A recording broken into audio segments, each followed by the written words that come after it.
السلام عليكم ورحمة الله وبركاته. ازيكم يا حبايبي؟ عاملين ايه؟ يا رب كلكم تكونوا بخير. النهاردة بقى هنعمل أكلة جميلة جدا، الأطفال والكبار بيحبوها عشان بتبقى في الستيكس ده كده فبيفرحوا بيها. أهم حاجة بقى، أنا اسمي آية ودي قناتي، لو لسه ما اشتركتيش فيها يا ريت تشتركي فيها وتفعلي زر الجرس. هنصلي بالنبي الأول كده على النبي الأول، اللهم صل وسلم وبارك سيدنا محمد. يلا بينا نحضر بقى التتبيلة بتاعة الشيش طاووق. انا جبت هنا كده عصير، دي ليمونة ونص، يعني انا عملت 3 انصاص من الليمون، عصرتهم كده في طبق. وبعد كده حطيت زي معلقة خل كده، وبعد كده حطيت زي معلقتين زيت، وهنا حطيت معلقة كبيرة كاتشب. ضفت بقى الملح، وكمان هضيف رشة سكر بسيطة، وهضيف توم باودر وبصل باودر وفلفل اسمر. احنا بنستخدمش هنا اي حاجة من اللي هي بتبقى مبشورة، يعني لا بصل ولا توم، كل حاجة توابل. وحطيت نص معلقة من توابل الفراخ او البهارات السبعة، وحطيت كمان نص معلقة من الزعتر الناشف. قلبت بقى التتبيلة معايا كده كويس. على فكرة في خطوة انا عملتها بعد ما حطيت الفراخ، وهي اني حطيت زي ربع كوب من اللبن، او ممكن تحطي كوباية زبادي او نص كوباية زبادي من اللي هي الصغيرة دي. انا نسيت الخطوة دي بصراحة، بس انا في اي تتبيلة بحط لبن حتى لو ربع كوباية عشان يبقى اللحوم طرية ما تنشفش مني في السوا. جبت انا بقى ده صدر فرخة، هي بتتعمل بالاوراق، يعني الشيش طاووق بيبقى افضل بالاوراق بتاع الفراخ، بس عادي الصدور برضو شغالة يعني. انا عملتها بصدر فرخة بصراحة، قطعته مكعبات كده، وبعد كده حطيته في قلب التتبيلة، وزودت بعد كده بقى ايه ربع كوباية اللبن، وسبتها زي نص ساعة كده. عايزة تسيبيها ليلة كاملة براحتك، بس بيخف الملح شوية. انا عشان سبتها نص ساعة حطيت الملح مظبوط عشان يطلع مظبوط معايا في الاخر في السوا.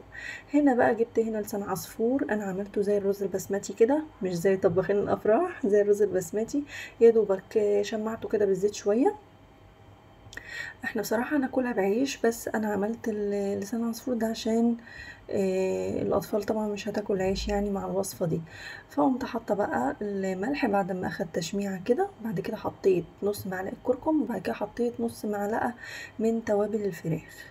وسبت بقى زودت عليه المية وسبته لحد ما يتشرب، وبعد كده هديت عليه النار زي الرز بالظبط وغطيت عليه لحد ما يترد. بعد كده بقى جبت فلفل الوان احمر واصفر واخضر وبصل، وقطعتهم مكعبات بالمنظر ده. بتقطعهم مكعبات عشان طبعا يبقوا ماشيين مع المكعبات، القطع بتاع الشيش، فبتقطعيهم بنفس الطريقة. والبصلة برضو نفس النظام. طلعت البصل بقى من بعضه كده عشان انا بحط شريحة واحدة بس، كل واحدة لوحدها كده. بعد اللقطة دي انا رحت شفت الرز وخلاص طفيت عليه، اللي هو لسان العصفور كان خلاص اتردد واستوى. جيت هنا بقى جبت انا الستيكس دي بتاعت الشيش طاووق، وحطيت بقى بصلاية، فلفلاية من اللي هي الحمرا الرومي دي، وبعد كده حطيت قطعة شيش، وبعد كده فلفلاية خضراء، لا بصلة، بتاع ده، فلفلاية، لا قطعة شيش، وهكذا. بتحطي قطع الشيش اللي انت عايزاها بقى، يعني انا حطيت قطعتين في الستيكس الواحدة، انت عايزة تزودي بقى براحتك. انا مثلا دي عملتها على قد مثلا القطمة اللي هتتاكل، وكملت بقية الكمية اللي معايا. يعني الاكلة دي لو 3 افراد تبقى جميلة جدا، قضى يعني صدر الفرخة اكتر من 3 افراد طبعا لازم يعني تزودي شوية بقى في الفراخ.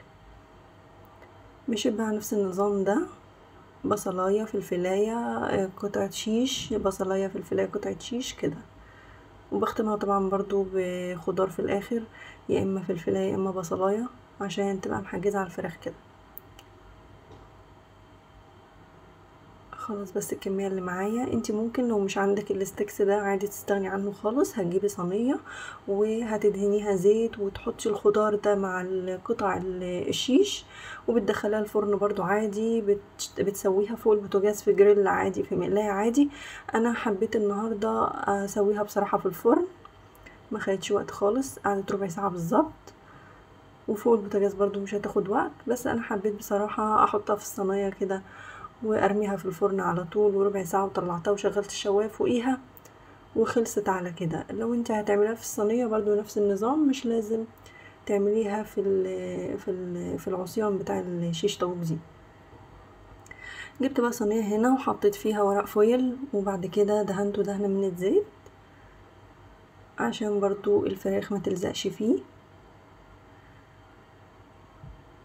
وبعد كده رصيت بقى معايا الكمية اللي انا عاملاها كلها. الصينية دي كبيرة مقاس 30، فاخدتهم كلهم الحمد لله. شايفين الفراخ باينة كبيرة ازاي؟ بعد السوا بتكش بقى وبتصغر شوية، اي لحوم كده عموما يعني. حاولت انا بقى اسويهم كده عشان اخدهم كلهم مرة واحدة بدل ما احط في صينية تانية، ما هيش مستاهلة يعني.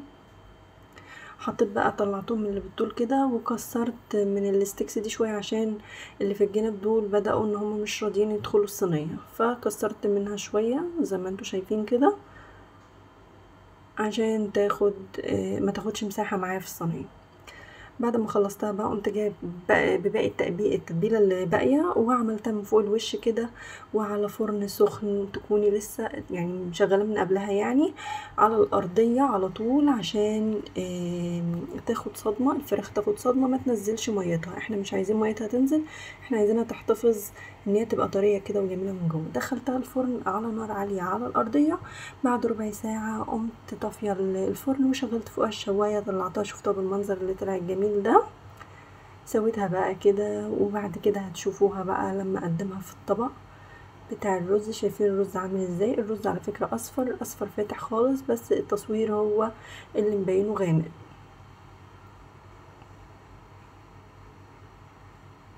سويتهم كده، الطعم طبعا يجنن، هتعجب الاطفال جدا وكمان هتعجب الكبار. انا حطيتها بقى بالمنظر ده كده على الطبق كشكل جمالي يعني.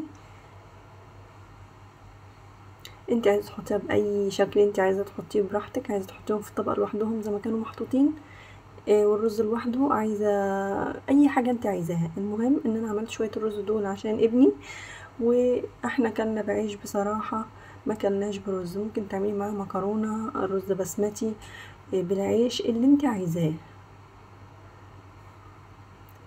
وكده ده الشكل النهائي بتاع الوصفه بتاعتي، وكده وصلت لنهاية الوصفة. اهم حاجة لو وصلتي معايا هنا والفيديو عجبك ياريت ما تنسيش الاشتراك في القناة وتفعلي زر الجرس واللايك عشان يوصلك كل جديد. شوفي بقى الجمال والالوان والطعم بجد خطير. والسلام عليكم ورحمة الله وبركاته.